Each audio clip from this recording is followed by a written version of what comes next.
Yeah! Welcome back to Full Throttle Moto. I'm your co-host DJ. We're finna talk some MotoGP and MotoAmerica with one of the best riders in all of the United States. You know who I'm talking about. Number 31, Kayla Yakov. How you doing, my friend? I'm doing great. How are you? Namaste. I'm not going to answer it myself this time because last time was, how are you? I'm doing good. Thank you for asking.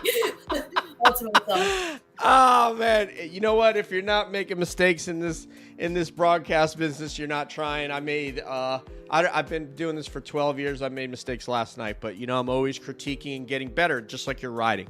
It's the same way as how you approach your riding. You're always critiquing, saying what can I tweak and get a little bit better, like adjusting your chassis.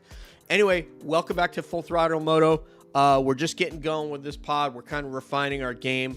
And we're going to be bringing you some entertaining and fun and some pull no punches, but yet not be acerbic with our wit in MotoGP and MotoAmerica talk. I sent Kayla. We're debuting a new segment this time from one of my favorite MotoGP journalists, Simon Patterson from Ireland. And I told him that we were going to do this tonight on Twitter. It's going to be called Simon's Fireballs. Because this guy, he really doesn't pull any punches, man. This guy is throwing, like, imagine a pitcher on the mound, Kayla. He's throwing straight fire down the center of that plate. Oh, yeah. He has no fear. He doesn't care what he says. It's all good.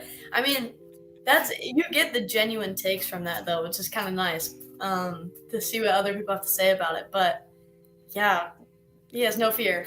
No, they told him at that press conference, they were angry at him and said, you don't really, I don't know if it was somebody from Dorna or FIM, said you really don't like MotoGP and that's the problem here. And it's like, no, that's not the problem. I want to know how we're about to get into it. I'm going to ask Kayla right away about sprint races, but like, how the hell did you come into this without talking to the riders? Oh, it's the team's responsibility to talk to the rider.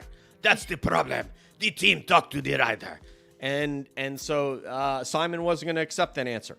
So, yeah, Kayla, here we go, buddy. Here we go. We went from maybe 22 races next year to 44. Take it away, Kayla. Me personally, I don't like it. I think that, it brings certain factors to MotoGP that we haven't seen before, which is nice in some cases, but I honestly like the one race schedule. I think it's one race around, I should say, because you kind of have to get it right the first time, and if you don't get it right, then you blew the entire weekend. You get one shot at it and that's it. And obviously with a second race, riders get second chances, which is nice for some people, but yeah. And also with 44 races, that's a lot. That's a lot of races to go through in a year. Before with, what was it? 22, I guess. Yeah. Well, I think it was 21 this year because they canceled the one in, that was kind of near the Ukraine, Finland. Yeah. Yeah. Yeah. Yep. Kimmering, I think. I like that track. I've written the thing on the MotoGP game, but yeah, I don't know. I don't really like it as much. It's more strict on the teams too, because to make sure that your bike's going to be able to handle 2 races a weekend is going to be a big thing. But for me, I just don't like it. I'm with you. The stress, are you thinking, because you're an FP3 now, and you're an FP3 thinking, okay, in an hour from now, I have to race and do 5 to 8 laps. I don't know how many laps it's going to be. I don't know if you know, but I mean, your mind, it's a totally different mindset. Instead of, okay, I'm going to go back to my trailer. I'm going to go, what's your? I mean, it's another thing is that it's way harder on the riders. You're having a sprint race. Everyone's going to be very frantic in the first, in the entire race. It's only, say it's only 6 laps, 6 to 8 laps. That's a frantic race. And you're going to have guys that are really trying to go and make up those passes. Say someone's starting from, mid-pack you're going to have these guys going for it, and it's going to be a crazy crazy thing. It's going to be more risk for the riders, and I think it's going to like I said, it'll bring new elements into MotoGP, like strategy-wise, I could see. Not risking it as much in the short race to do well in the long race, but half the points. It all depends. I think it's like I said, I don't like it that much. Yeah, I'm kind of with you. I think it's a lot of stress at that level to do 2 races, and there's a chance of guys getting hurt, chucking the bike away, all those sorts of things. So, but it looks like they're going to try it and see what happens. By the way, Kayla, we've been talking about this. We've been talking about who is going to be the new Ducati wearing those red leathers next year. To me, I think you're kind of feeling, should we have let Jack Miller go? The guy keeps ending up on the podium, and it turns out that Enea Bastianini is that rider for next year. He's confirmed It's confirmed. Factory? Wow. Factory. I didn't know that. Your thoughts? This is live reaction from Kayla Yakov, people. Well, I could see that as really good news. I think Bastianini is definitely very worthy of that position. He has worked really hard in this past year. There's just been this big progression, and I think it's good for him to go from, I guess you could say a privateer team to a factory team. Even though it's not really privateer, but yeah, that'll be really cool to see. I think that Martin didn't necessarily have the best year. I like him as a rider a lot, and I like how positive he is as a person. But I think with the mistakes he made this year, it's probably best to give the ride to Bastianini for at least the 2023 season.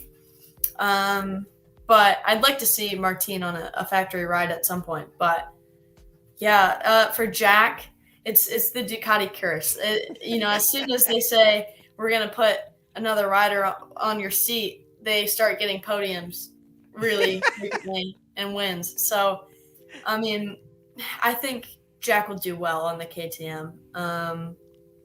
He'll probably do it well anywhere. He's a great rider. But yeah, with Bastianini, that's cool. I actually like that a lot. I hope he stores these away, Kayla, because next year on the KTM, I don't know if he's going to see the podium for a while. Yeah. There's some issues with that bike, and we're going to get into some other news with guys that have been let go. But let's get into a little bit of a review of the Red Bull Ring. And on this particular podium, you had Pecco.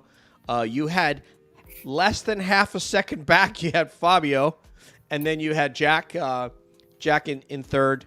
What's your thoughts on that finish and Fabio's charge? He had a good charge.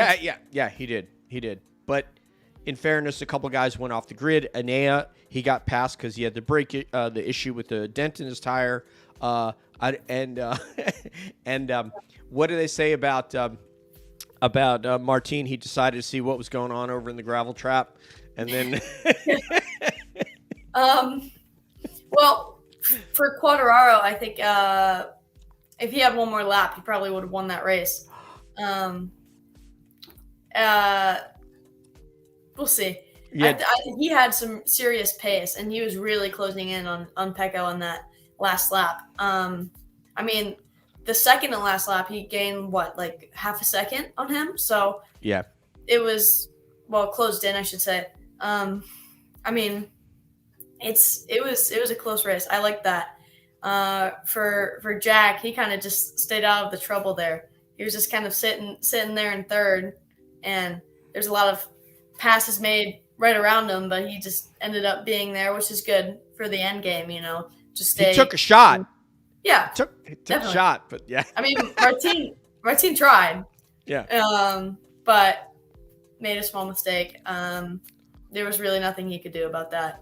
Just small error, but yeah, it was all good. I think I like that race. The race was good.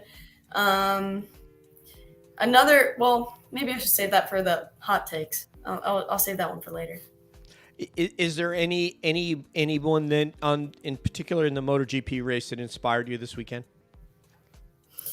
I would say I liked Quadraro's end pace in the race. It was really good. I did like Martin's determination to go through there. Mir got launched to the moon.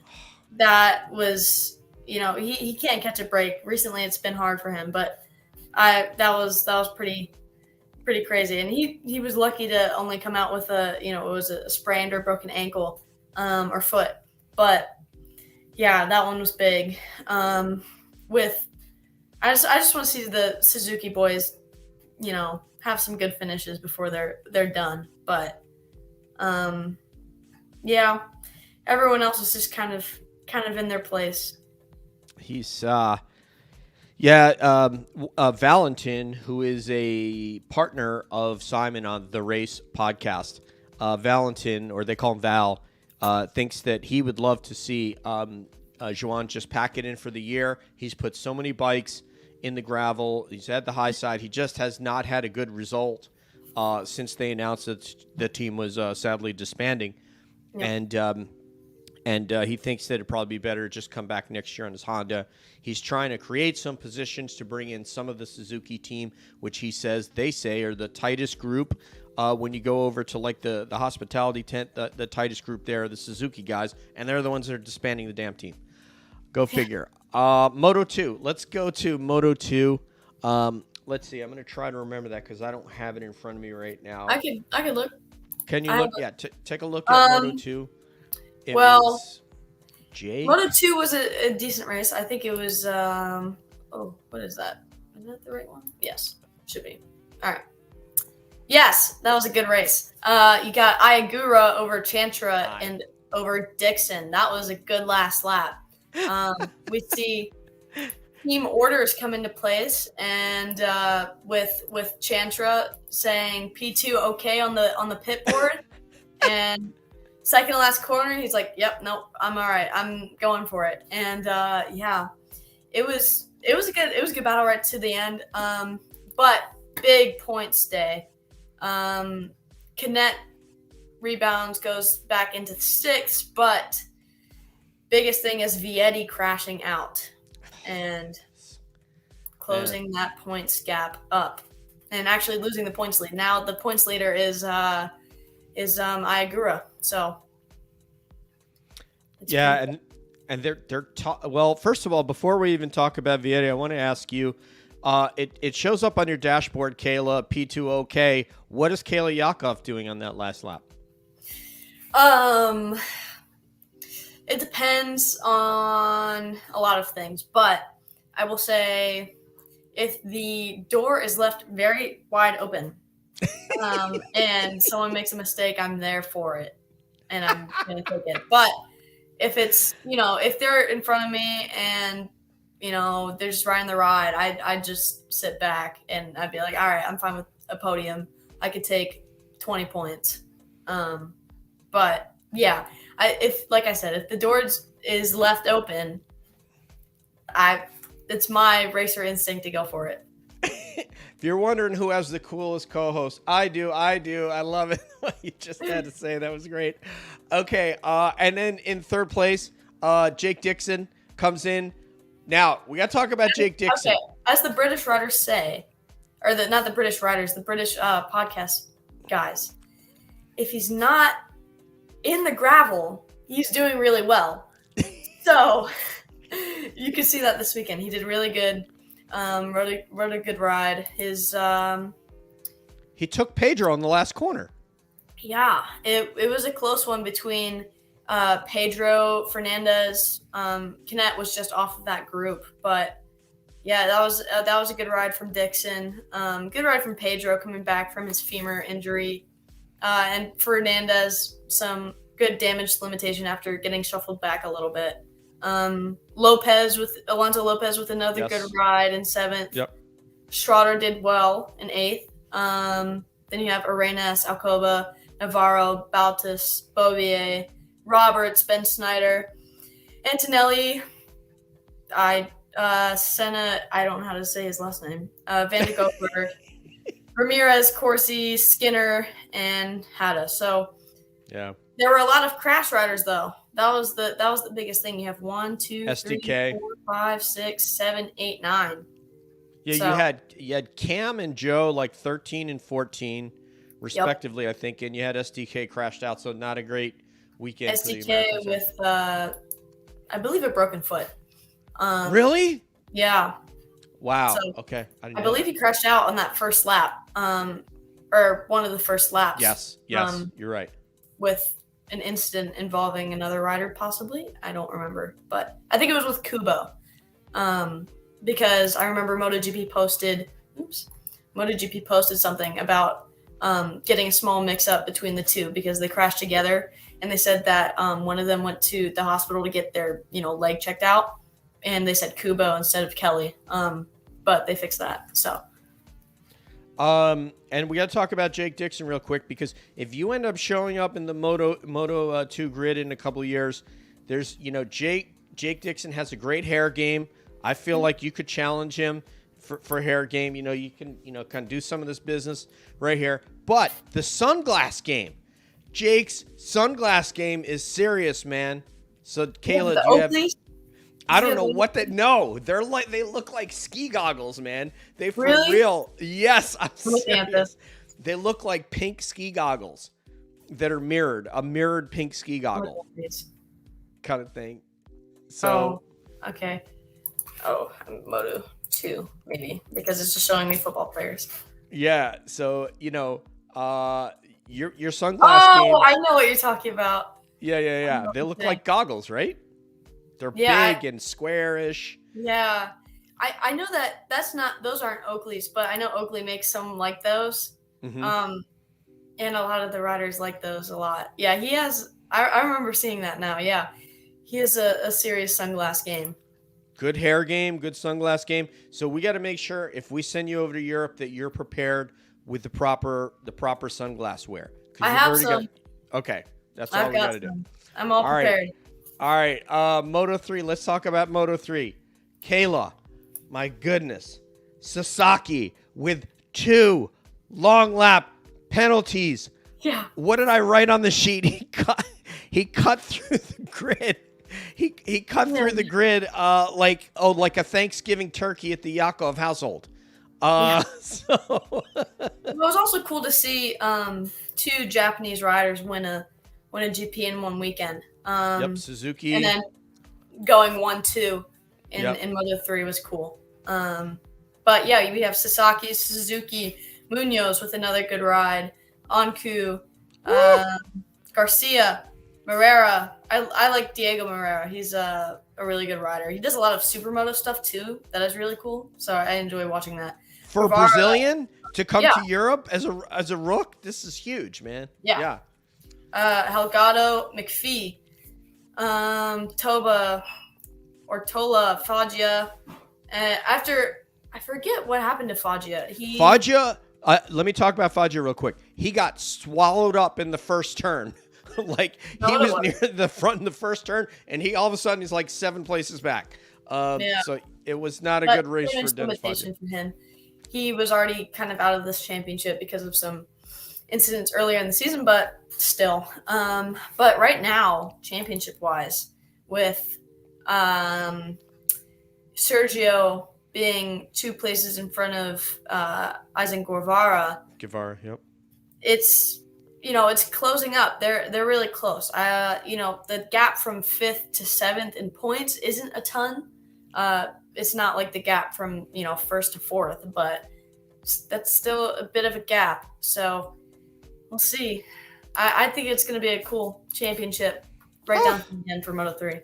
Dude, when I saw Sasaki coming up on Anshu, I was like, man, I fear for your life right now, brother, because Anshu, and they made contact, and it was rough and tough between he and Anshu, but he wouldn't be denied. He was not going to be denied that spot. No. That's really what it was. Yeah. It was kind of like the roles were reversed there. Usually, Anshu's making those passes, which credit to him. I mean, that to really commit to that is takes a lot. So he's like, I ain't scared. No, not at all. Yeah, I'm scared. Training with Keenan and Toprak and Bahattin in Turkey does a lot for you there. Oh, yeah, that guy is fearless, and I really worried about Sasaki, but yeah, he was just going to keep pushing, and Anchu passed him again, and then he came back and he got him again, and it was just kind of back and forth until finally he took it, and then he started to create that little bit of a gap, and then I'm starting to see what you're talking about. I'm starting to see guys that are fighting and trading with a gap developing instead of doing what you talked about, which is to band together, and I think I saw somebody in your race point at their, I think you pointed at your rear wheel. Yeah, I think it was you. Yeah, top my tail, because in the, what was it, first or second race? I think it was the second race, but I'll get into that one later. Yep, we're gonna get into that. So that was amazing. Let's do Simon's hot takes. You know what? No, let me get a banner. Let me get a banner real quick for this. Let me create a banner for Simon's Fireballs. There we go. All right, let me get this up there. Simon's Fireballs. Simon Patterson from the Race podcast and the Race publication. He's a journalist and a broadcaster, and their podcast is awesome, and I love it. And I always love to pump other people's podcasts, because I'm not competing with anybody. We're just doing our own thing. That's how it goes. The competition is done on the track. So here we go. Let's talk about Simon's Fireballs. Here we go. Number one, Kayla, do you want to read these, or you want me to read them? Oh, they were on my phone. You can read them. Okay, I'll do it. Okay, all right. Well, next time we'll have it for you. Okay, so Simon's Fireballs, number one. Suzuki and Honda are like two patients with a terminal diagnosis, except one has made peace with it, and the other ... And then he went on to something else. He was calling shots. He was ready for that one. He's got no fear about this. Then the next one he makes, the context of Simon's next Fireball is about Marc Marquez showing up, which I was awesome. You and I are both Marquez fans, so whenever we get a glimpse of Marc Marquez doing anything, he could be chopping celery in the kitchen. We're going to be happy. But the fact that he showed up, did a press conference, and supposedly he was walking around with his hands cupped behind his back like he's the CEO, wandering around the paddock and inspecting. And so this is the context, and this is what Simon had to say about that. I love it. He said, regarding Honda's MotoGP woes, Simon said, "How has this gone so wrong? There are rumors this weekend that new blood has come in to lead the way, and how could there not be? How are heads not rolling in Japan and in Barcelona, where the team are headquartered, for this debacle? I don't think Marc Marquez turning up and looking at everything that's going on for 3 days is going to fix anything. There's no way it is. And the only rider that scored any points for them is the one they sacked." So to say that Simon is a little bit down on Honda. Oh yeah, totally. Yeah, I mean, right now they're just struggling. I think that they're trying really hard with Brattle, but I think it's time now to get another guy in there who understands the bike. I'd actually like to see Lecuona on that bike. I think he deserves that to at least fill in. One love to Kayla, giving some love to Iker Lecuona to get back out from Superbike and get back into MotoGP. One love, Kayla. By the way, Kayla's team is Altus Motorsports. You can find them at www.altusmotorsports.com. Can I get an amen? Altus, Oklahoma, where your boy DJ went to flight school and barely made it through that initial flight school there. I did better at the next school, but at Altus, it was a little bit touch and go for a while. No pun intended. Altus Motorsports, that is her team. And we will have more of Kayla's sponsor stuff as the show starts to hit its stride and we get to know what the hell we doing as partners up in this thing. So that's it, Altus Motorsports. And this is where you can find Kayla at Kayla_Yakov on Instagram. And she has an athlete page on Facebook, and next time this show will probably be streaming live on Facebook as well as it is on YouTube and Twitter as we speak. There we go. So, Kayla, where are we now? So, let's look at our spreadsheet. You want to preview this weekend before we get into MotoAmerica? What do you think about Misano for GP, my friend? Well, I raced in Misano last year.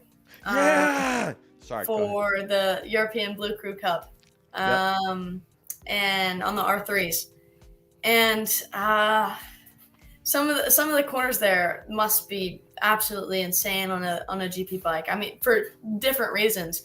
You know, you have the whole back straight that is just, almost flat out on a MotoGP bike, and you're going, I don't even know, probably 180 miles an hour on the back straightaway on a GP bike, and on the R3. Even on the R3, it's sketchy when you're, going 5 wide.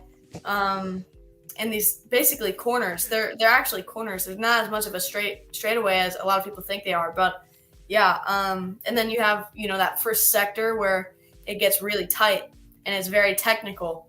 And, where it gets tight, that must be difficult on the GP bikes. But I like seeing, when I watched Superbike at Misano, because we were the same weekend as like every weekend, so that we'd race Blue Crew. I'd love to watch World Superbike there. It was always really cool, especially in the grandstands. But I think it's definitely a tough track. It's a good Ducati track, good Honda track, decent Yamaha track. It's every track's a decent Yamaha track. I think Quadraro just makes it work. But yeah, I think it'll be a good weekend. I think for Pecco, if he keeps on this pace of, doing the same thing he's done for the last few years of just catching up and getting there in the end, I mean, it could be a good weekend for him. He just has to wait for Quadraro to keep making small mistakes or, finishing behind him. So we'll see. Caleb, about this Yamaha, I mean, I have issues. I mean, we never actually got to this last week. We were supposed to get to this. I don't know why he elected to re-sign with them. I would have signed with the Ducati and been working on developing my style to that motorcycle, because so many people are riding that bike. So I have to ask you this question, and I know that you haven't been to school for motorcycle engineering at this point, but do you think, in what you know and all that you've seen, that they can eke more horsepower out of an inline 4 to match a V4? Or do you think that we've reached a critical mass, if you will, with regard to what you can get out of an inline 4? It's complicated. I think they if they could get much more out of it, they would. But at the moment, it just seems like they're kind of stuck in this one spot. And they're trying, at the beginning of the year, they had the whole new bike, but Quadraro didn't really like that thing. So they had to kind of backtrack from that and rebuild on what they already had. So I think they're trying to find that closer, I guess you could say, point to what they had at the beginning of the season, where it's, they want it to be a good handling bike, but they also want it to be a really fast bike. So I think right now there's not a ton you can do to that bike to make him happy with it. And that's the biggest thing, especially right now. It's not worth the risk, since he's fighting for a championship, to change the bike too much. But I don't know. We'll see. I think that there's not, like I said, there's not too much you can get out of it right now, but you never know. They're always evolving things. They're always making things better. We'll see. Well, let me tell you what I do know, because of listening to some of these guys. They said that they did bring in a guy who was a Formula One engine engineer, if you will, or head of engineering for a Ferrari team and for a Toyota team. So they have brought in somebody, and he has brought in people that they're working on this 2023 motorcycle, and I assume that they're designing, trying to work on that engine to see if they can get more out of it. I'm just looking at it going, I don't know how much more you can get out of an inline four, because right now the proven concept to get more horsepower, and if you listen to the guys on the MotoGP broadcast, they said 25 to 30 horsepower. And I'm asking you as a racer with your skill and your racecraft, Kayla, and your friend Fabio, whom you met at Coda, to try to use your rider skill and overcome 25 to 30 horsepower on a track where they can really wind that thing up. I think, well, it depends on how far you are into the season. For Fabio now, I wouldn't do it, because unless you get a good test in, and you won't. Yeah, there's no point, because if you show up a weekend with a completely different bike, yeah, exactly. So I think maybe for next year, if they have to compensate for some things, but they gain the 25 to 30 horsepower, I mean, that's a big jump. Big jump. Very big jump. So I don't think they're going to do it. More like 5 horsepower.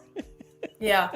But yeah, we'll see how it pans out. I think that like I said, it's going to be difficult for them to decide what they're going to do. And I think once they get, next year's bike and the next few years keep developing the thing, it's going to keep getting better, and they're going to figure out how to actually build a bike to where if you get that big margin of, horsepower that you're trying to gain, they'll know how to figure out the bike. And I think, like I said, for the beginning of the season when they did that, didn't work at all. So it's going to be a big learning curve over the off season to figure that thing out. But like for Fabio, I think the bike that he has now is working. So I don't know. It's working. It's enough. Working enough so that he can keep winning. We'll find out this weekend, partner. We'll see. Yeah. Yeah, I mean, this track, I guess the curves, they say that it could be amenable to the Yamaha, and we'll see. I think what it is we're watching somebody paint a Picasso on that motorcycle, a guy who doesn't throw the bike away very often. So therefore, he's not sustaining the injuries that Mark did and some of the other riders did. Yeah. And so therefore, he's relatively healthy for a MotoGP rider, and he's at the top of his game. He's riding it at the absolute limit. And for me as a fan, and you have a different perspective because you're a rider, but me as a fan, I want to see him on the best bike that he can get. And I don't know that Yamaha's it. I hope I'm wrong, because I want to see Picasso get the best oil paints he can get to paint that painting. Look at that. I like Yamaha. Used to paint an art metaphor. I'm sorry, go ahead. I like Yamaha. I like Yamaha as a brand.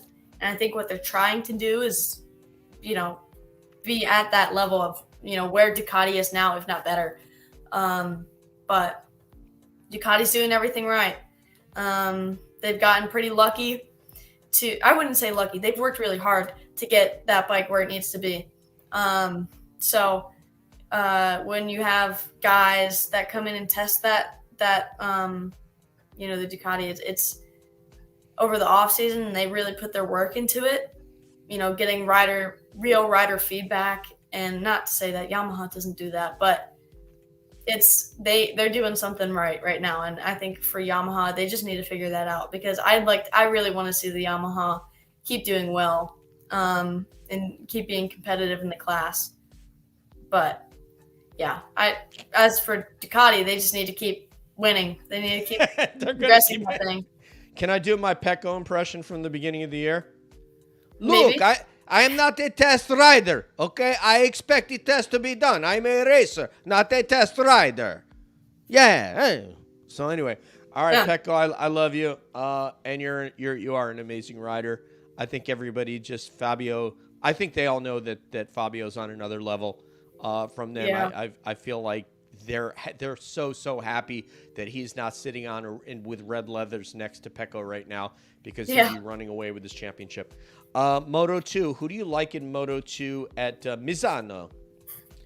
I want to see Vietti win there. I think it's home. Would it be home race? Probably home race for him. And for the VR46 team to do well there, That would be pretty cool. Same for like Bezecchi. I'd like Bezecchi or sorry, I'm blanking on his name right now. Are you talking about Bezecchi or Marini to do Luca well Marini. in MotoGP? Yeah. Yep. I want to see the VR46 boys do well there for Valet. But yeah, for Moto2, I'd like to see Vietti kind of close that gap. I like him as a rider. For Canet, I want Canet to do really well there. For Cam, that was a good track for him last year. Same for Bobier, but or sorry, not Bobier. Robert. Yeah. But that one, I think Pedro will be strong there. I think Fernandez will be strong there. Dixon, I mean, they're all going to be up front, and I think it might be it will probably be a 4 or 5 rider breakaway, but there's going to be a big pack behind that's going to be there if anyone makes a mistake. I like Fernandez to rebound this weekend for KTM. He obviously he was looking for answers last weekend, and Pedro rode amazing. Pedro with a broken femur is just ridiculous. They said that he's limping around the paddock, and yet he went out there and pulled those kind of laps, which is just amazing. I know you're not amazed because you're like, you know, you're injured too, and you see this all the time. But for a fan, it's like, I don't know how he does it. So yeah, I think Fernandez. I like your pick of Vietti, and this could turn into something for Jake Dixon. This could be the kind of confidence that he needed, and if he's just not careless in a couple of areas, I think we could see him back on the podium. Moto3, we're not even going to try to predict. These guys are monsters. You don't know who's going to. It's survival. Never. It's survival. It is. Okay. It always is. That's kind of neat for a Junior Cup too. So yeah. So let's go to the aforementioned Junior Cup and talk about Kayla's race 1 and race 2 last weekend. I'm going to ask a fan question that I think is going to drive you right into it. And by the way, actually, I'm going to ask you 2 fan questions if you don't mind, Kayla. So here's what he's saying. Okay, you're not sharing your workout secrets, Kayla. So recommendations to other track day riders. What do you think is best in building endurance on the bike? Bicycling, core strength, or just getting the most seat time, track time you can? Well, for endurance, cycling is really good. You know, seat time is always good. That's a big thing in training. It's just seat time. And that can make a huge difference. Just being on the bike, you know, even if you're just, you know, doing a couple of sessions a day or a session or 2, just being on the bike and being fluent on the bike, being able to get on it and, you know, get up to pace quickly is, you know, or your pace quickly is a really good thing. So, yeah, cycling, I like to do a lot of that. It's good for endurance. I know a lot of guys do that. A lot of guys also will like swim, mountain bike. I'm trying to think of what some of the other guys do. But also working that upper body, working that core, working the legs, to make sure that, you know, they can last for, you know, however long you're going out there for. So Jeff, she's saying get after it on Navy SEAL. Work that core. Yeah, do it. All right. He has another question which is going to lead right into the situation that you are in your race this weekend. And he's saying during pit weekend, first of all, he says, great job. Really enjoyed watching the Junior Cup races. And Jeff says, during pit weekend, can you expand on any mechanical setup issues and strategy and how you and your team made progress? Gear changes, geometry, computer ECU, etc. Question mark. Well, I'll say ECU wise, you can't change that for Junior Cup, but okay. We struggled all weekend. From FP1, we had a base setup that we used in the practice weekend before. It was okay, just not really what we wanted. We had a lot of had some rear end sliding and then some chattering in the front end. But the track was also really green because it had rained the night before. But then we go out for Q1 and we make a suspension change. And yeah, that was not the way to go. We kind of we went in the opposite direction of what we kind of wanted, and it was suspension and geometry, I think. And it was just not what we wanted. So all weekend we battled with that setup, and I mean, at least now we know what to do, at least for next year, regarding that bike, and you know, if we need to change things, we kind of know what to do now. There are some things that we thought that track was going to do to our bike that didn't happen. So it was a good weekend, I guess you could say, development wise, and knowing what to do in the future, but still pretty bummed that I wasn't able to really run with those front guys. I mean, they had great pace, but I also felt like I was being held back by the bike a bit. But it's all right. We're going to move on to Jersey. Was in terms of the draft and pass for race 1 and then the draft and pass for race 2, if you could change something about race 1, would you have remained behind? Was it Gus or was it Van. Max? It was Max. Yeah, Would you have remained behind him and tried to draft and pass for race 1 or no? Well, actually, at that whole weekend, well, not the whole weekend, well, I would say the whole weekend up until race 2, we had shifter issues where my quick shifter wasn't working, and some of the laps it was working and some of the laps it wasn't, so it would be very unpredictable. And on that last lap, I come out of the last corner and it wasn't shifting right away, and I had to let off the throttle. I blipped the throttle basically, and it's maybe less than a tenth of a second, but I lost by less than a tenth of a second, so that's a big thing. And I also think that I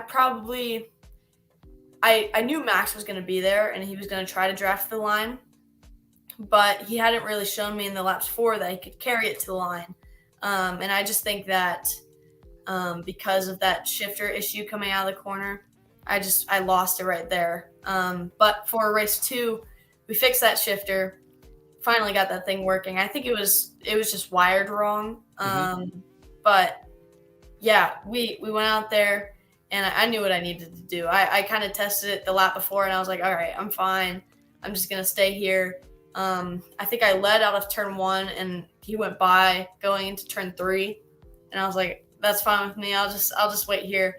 And I just stayed as close as possible to the last corner. He actually went very defensive into the last corner, which caught me off guard because I knew he was going to go to defensive, but he broke pretty early. I think because his entry was closed off, so he had to brake really early.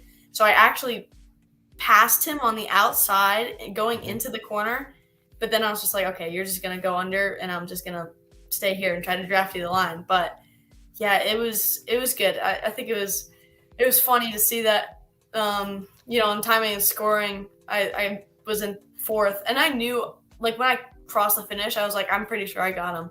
But when I watched the race back, like Jason and Greg, were saying that Max got 3rd, and then they're like, whoa, and they see like the slow-mo of us going across the line. But it was all good. It was all fair play. I guess a bit of redemption from race 1. But yeah, happy with the weekend. Cody rode amazing. Did exactly what he needed to do all weekend. And obviously for me in championship, it's not the greatest thing to hear, but it's good for him. He deserved that after kind of Brainerd just sitting there and kind of lucking out on the draft there. But Gus rode great too. I tried to stay with him for the first few laps, and I started running into those setup issues, and then started battling a bit with Max. But yeah, it was a good weekend. I'm happy to walk away with the podium. But yeah, we're tied for 3rd now in the championship. Only 3 points off of 2nd. So we're still in it. We're going to try. That is awesome, man. You're so smart out on track. I know it sounds like just trying to butter up my co-host, but that's just what I think. And this is what we talk about at work on Monday. I just see that Kayla. So it's so funny. All right.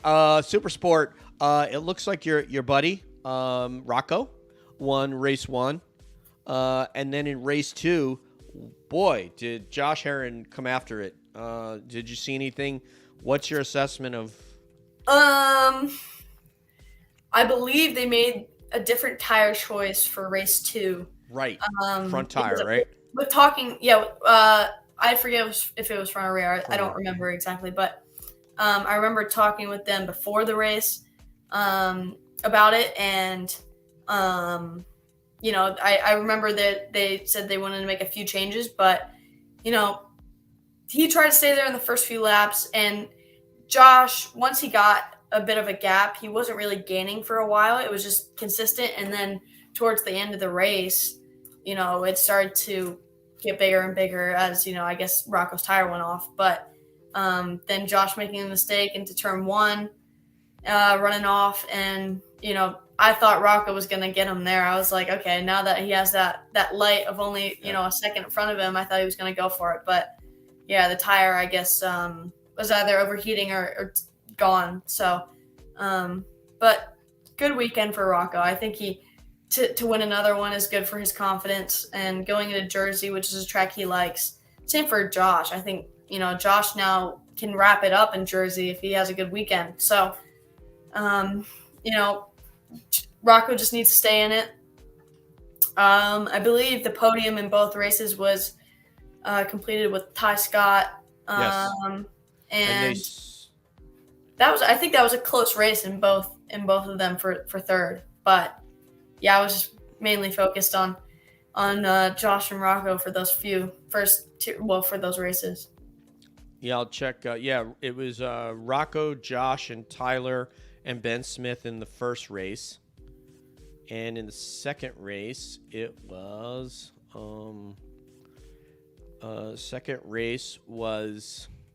Josh, Rocco, Ty Scott, and Stefano Mesa was number 4. That's good for Mesa. Yeah. And then Ben Smith was behind him, and then Josh Hayes. So, yeah.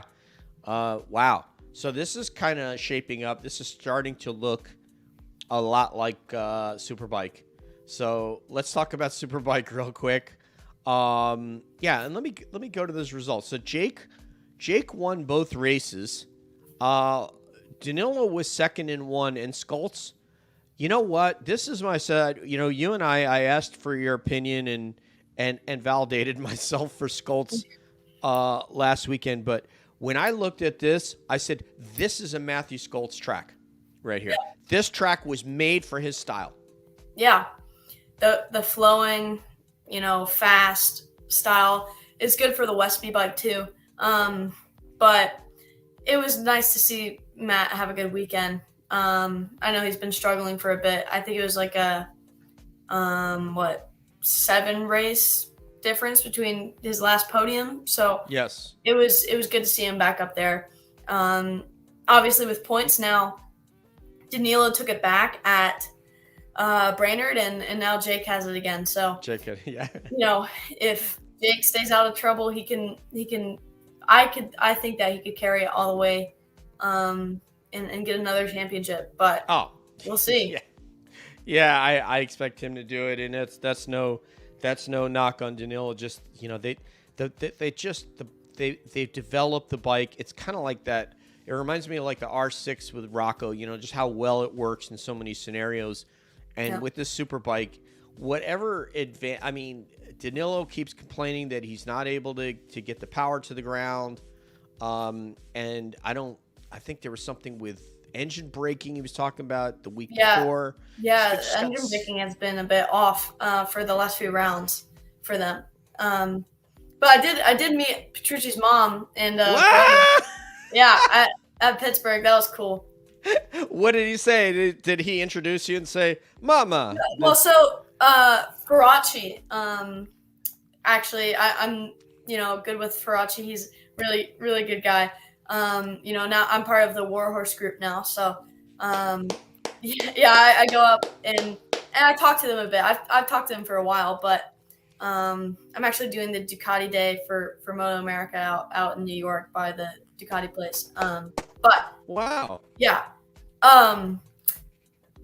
Faraci came up to me, or I came up to him actually, and we were just talking about my race.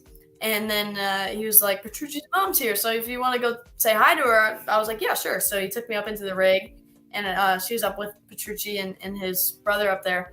And we took some pictures. It was all good. And she didn't speak a lot of English, but she was really nice. Is it kind of really neat to meet foreigners, people from a totally different culture that you get to do? I mean, not everybody gets to do that every day, you know? Oh, yeah. I mean, when I went to actually Misano, I went up into the grandstands during the Superbike race, and we were like, my second race was, I think, not the race after the Superbike race, but the race after the following one. Mm-hmm. So I was still in my leathers just, because my dad usually likes to keep me in my leathers because he thinks I take a while to get dressed. Get them on. Which is not true. But, right. I was up in the grandstands in my leathers, and the fans there really enjoyed me coming up. And then I was, they were all like, "Oh, you want to take a picture?" And I was like, "Okay, yeah, it's fine." And then there was a lot of people coming up, and it was really cool because, I guess as an American girl, you stand out too. So it was cool, and I got to talk to some of them who spoke a bit of English, and it was nice because I liked Italy a lot, and I liked traveling there. So it was all good. I enjoyed my time in Europe. But yeah, with the European fans, it's always nice to either see people I know or interact with people that I haven't met or that just know me from social media. I think it's so cool. It's just so cool to be able to do that. I didn't get to see Europe until I was 24 years old in the Air Force. I mean, and get to see anything. I mean, and you're getting to have this experience at 15. It's so cool. Fans come up to you. It just feels great.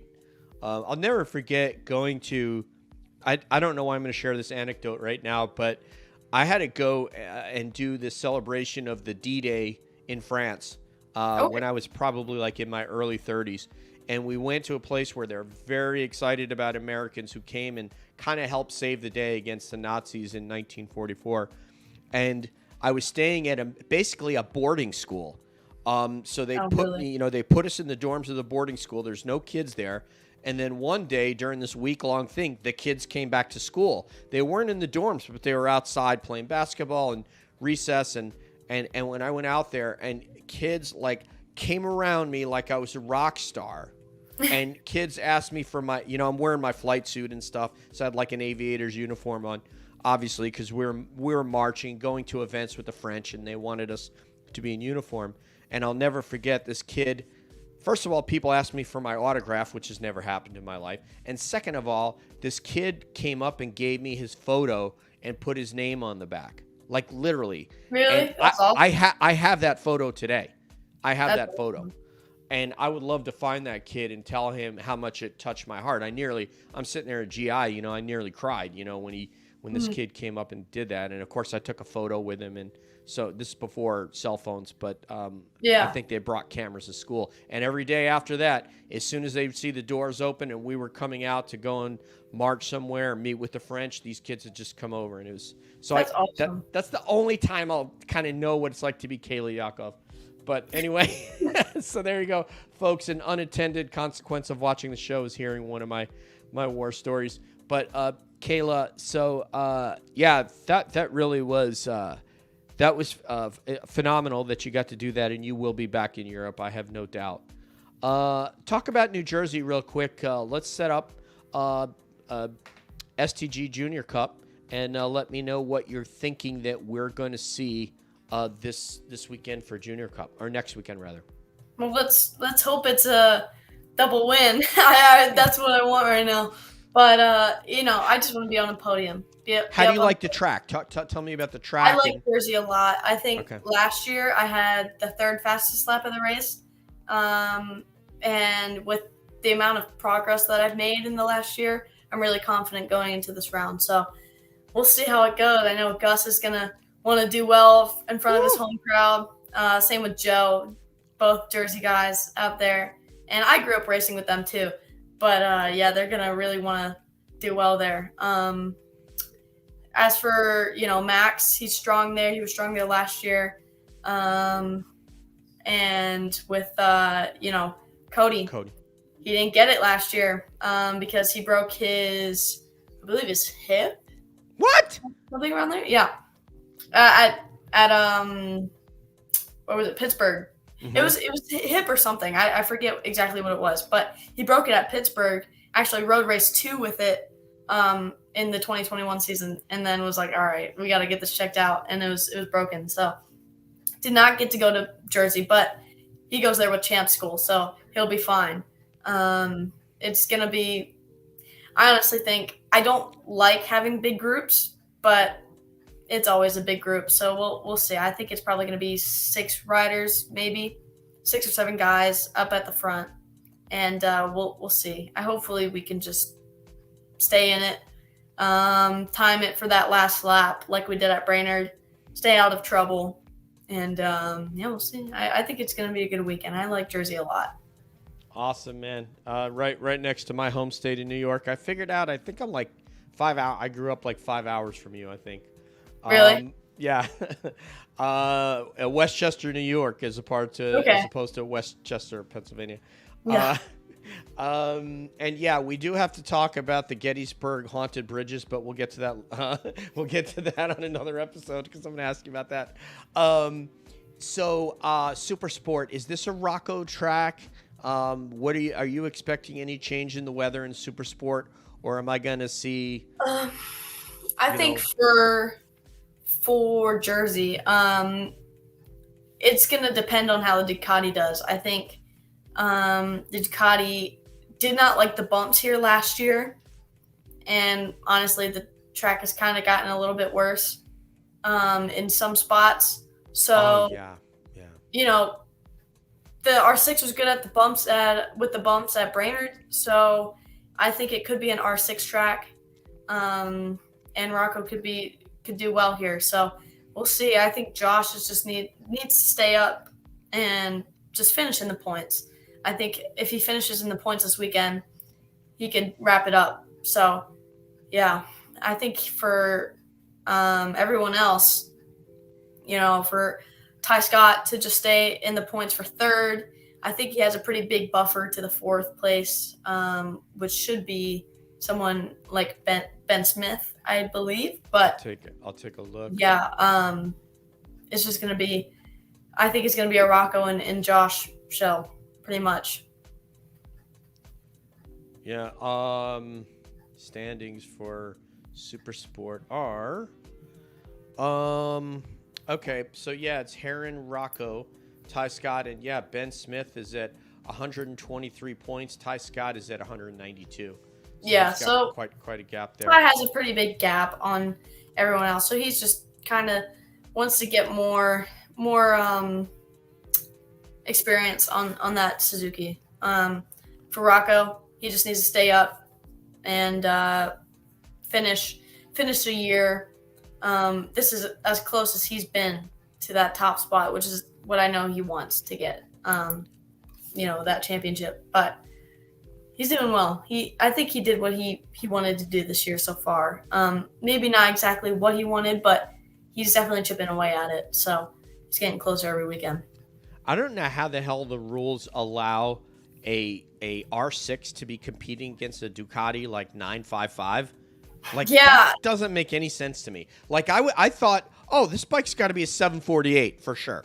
No, it's not. It's 900 cc's plus. Yeah. I'm like, what? Yeah, and that's been a big debate in the class. But when you see R6 winning against it, it kind of is like, well, if it can win, then who knows? I don't know, man. I'm not. I will say, though, the Ducati is a very fast bike. It handles well when they get it working well.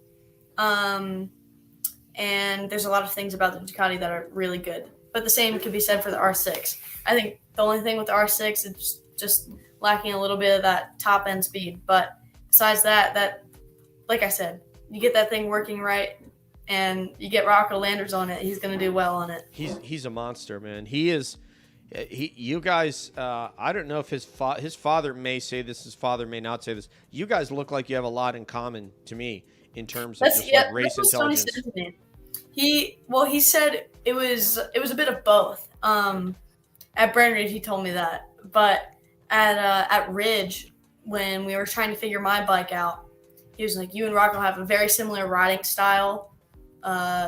He was like, you two have you're one of the good racecraft, and then also he said we're probably the hardest breakers he's seen in a while, so it's good, and it's nice to have someone that has similar qualities in that. So for Stoney, that made it a little bit easier when he was helping us get our bike dialed in. But that is so cool, man. Yeah, the birds of a feather flock together. And is your friend in a super bike, Danilo, going to challenge Jake, or is it going to be 3 seconds back after one lap? I hope not. I'd like to see him up there fighting for it all race, but we shall see. I think Jake will do well here. This probably isn't as much of a Ducati track, but yeah, we'll see. I think that for Skoltz, it's a good track. He did well here last year. For Peterson, it was a decent track. I think he just needs to get a hold of that Yamaha, because at Pittsburgh, the thing was moving around a lot. For PJ and Hector, keep that BMW rolling. Yes, those guys made a great push in race 2. Hector and PJ, man. So totally. It's for Lewis and Richie though, they need to keep progressing that bike. I think Richie's really moving on it, and they push to a point where it gets difficult. With Richie, So it's not his talent. That's for sure. He's going. Yeah, he's right now. He's just got to get his head straight, like probably as they said. Somebody said, they said Joan Mir is the Alex Rins of 2021, which is really cruel because I know how much you like Rins. But no, Richie's so talented. I think it's just a matter of him coming to terms with where to push, when to push, and not trying to do too much and letting the race come to him, and then picking his spots, because he's pushing in certain areas and then having these calamities. And he's obviously a great rider based on how he just tore that field up last year. I wanted to let you know about two things as we close up here. I want to let you know about two things and just get your reaction to it, because we spoke about it. Remy Gardner does not have a ride next year for KTM. So he got 1 year in MotoGP, and Raul Fernandez, essentially he was released from his contract from KTM and is now allowed to negotiate with other teams. I wanted to get your reaction to that, Kayla. I've seen KTM do that a lot, where you get the guys who come in for a year or two, and then I don't know. It's difficult to say because you don't know what happens behind the garage, but I think that Remy should get another chance. I think he's progressing and he's doing really well. But just to say, we don't know what goes on. I just want to say this. I just want to add in one thing, Kayla, to add a piece in the mix, since these guys said it. They said of the couple of things, the performance, and I don't think the bike is probably worthy of a lot. No. I think Darren Binder may also not have a ride. Brad Binder obviously does have a factory ride alongside Jack. Miguel's moving down, I think. But they said that he said some things about KTM that they didn't like. That maybe in some of his interviews he was a little bit too candid, and I don't know how you feel about that, because you guys are always riding this line. When you do, if you're Danilo, he's going to come out and he's just going to say, whatever he's going to say, and nicest guy in the world. But when he has a criticism, he's going to put it out there. But most riders, particularly you have to walk that line of what you say about how the motorcycle performed compared to your own performance. Yeah, definitely. It's hard to say too, though, because if you have a bike that's not really working for you, it's a tough go at it, because there are a lot of things at stake, especially in MotoGP on your rookie season. To get out there and take the risk of saying some things, not saying some things. And then obviously you're out there still trying to learn a bike that is fairly new to you. So a lot of things go into that. But yeah, well, I think it's just for Remy, he deserves another chance at it because he's been doing really well. Mm-hmm. For Binder, if he stops, making some mistakes, I think he's gonna do well. And surprisingly, I honestly didn't think he was gonna do as well as he did in his rookie season, but he's doing well. And then one thing I did want to talk about was Dovizioso retiring in Misano. So talk about it. Misano is okay. I want to make some facts right there. Please. For Dovi, that's a big thing. And I know he said if he's not at the top of his game, then he doesn't want to be there. Mm-hmm. And I can totally agree with that. I think it's better to go out, as a top rider than it is to kind of fade off. But I think he had a great run at it. And he's one of those guys where it's like a Pedrosa where you want to see them win those world championships, but you don't quite get there. But he had a great career, and I think he's going to be probably in the MotoGP legends, the MotoGP Hall of Fame. I have no doubt. We're looking at a guy here, 247 starts, 15 wins, 62 podiums, 7 poles, scored 2,579 points. Yeah, as you said, he doesn't have a championship, but getting 62 podiums is pretty damn good for a career, and had some epic battles with Marquez and some of those cats. So, happy trails to Davi. I hope that you're, have a long career developing other people's motorcycles, etc. And, and you stay employed in the sport. These legends, these got people that put their ass on the line and are able to suppress fear to ride these motorcycles in a way that there's only about 24 people in the world that can do it and ride it at pace. And when you say that to people, they don't understand what that means. They just think it just happens, and they don't know that more people can climb Everest in a day than can ride MotoGP in 20 years. Yeah. So, literally, you've had 300 people summit Everest in a day. You're not going to have 300 people make a start in MotoGP in 20 years. So, Kayla, my friend, before we close the show, I'm going to do my job and ask you to pump your sponsors. Obviously, we have Altus Motorsports, your team. What do you want to promote as we get ready to close the show here? Well, for Altus, you got to visit Altus Motorsports in Altus, Oklahoma, Lawton Motorsports. But also, Medallia, Mission. We got Mission Chips, Mission Foods. They got their tortillas. So go check them out. The Warhorse Group, HJC, best #1 helmets in the world, obviously. Bison, Alpine Star, boots and gloves. Dragonfly Coffee Roasters. TST Industries, Bo Burns. John MotoAmerica. MotoAmerica for putting on a great show. It's always fun out there. Dunlop and everyone else is supporting. I really appreciate it.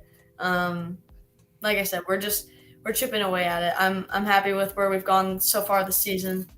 And with everything behind my program and what I'm doing it for this year, it's been great. So I'm really happy with it. You are an inspiration, Kayla, not only to me, but to a group of my friends. And I can't believe I get to do a podcast with you. This is ridiculous. So Full Throttle Moto is a Nathan, a Waif Soul production. He is my partner in Calling All Beings. We are on Twitter. You can find us if you want to talk about UFOs, paranormal, or even somebody who hangs out in the woods behind Kayla's house, Sasquatch. Watch. So thank you very much, Kayla. I really appreciate you. And for all you guys out there, we'll just keep kind of growing and putting our stuff out there and refining the show and for you to give you a fun and hopefully interesting and insightful podcast from a real motorcycle racer herself, my partner and the host of this joint, Kayla Yakov. So for Kayla Yakov, this is DJ San Marco saying peace out, one love. We'll see you down the road. And you know what? We're always wondering what's up around the bend.